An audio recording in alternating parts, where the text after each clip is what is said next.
ইসলামী bank news top 10।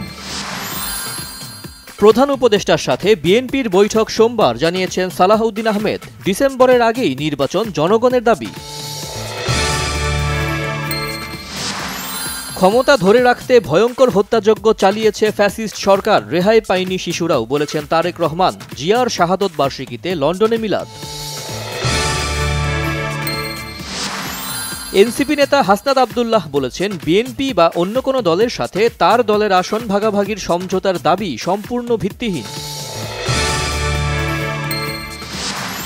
ক্ষমতাচ্যুত সাবেক প্রধানমন্ত্রী শেখ হাসিনার বিরুদ্ধে আগামীকাল আনুষ্ঠানিকভাবে অভিযোগ দাখিল করা হবে, জানিয়েছেন ট্রাইব্যুনালের চিফ প্রসিকিউটর।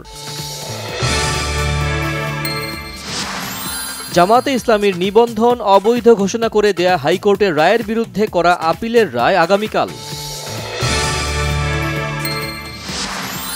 ব্যাংক থেকে ঋণ নিয়ে বিভিন্ন খাতের ঘাটতি পূরণ করছে সরকার। ব্যাংক খাত দুর্বল হচ্ছে, সিপিডির সম্মাননীয় ফেলো ডক্টর দেবপ্রিয় ভট্টাচার্যের মন্তব্য।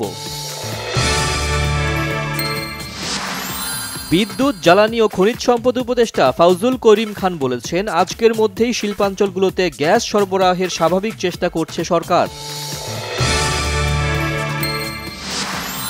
রাজধানীর দারুস সালাম বেরিবাঁধ এলাকায় 2 ব্যক্তিকে পিটিয়ে ও কুপিয়ে হত্যা, জড়িতদের ধরতে কাজ করছে পুলিশ। ইস্পাত ও অ্যালুমিনিয়ামের আমদানি শুল্ক বাড়িয়ে দ্বিগুণ করার ঘোষণা দিয়েছেন যুক্তরাষ্ট্রের প্রেসিডেন্ট ডোনাল্ড ট্রাম্প।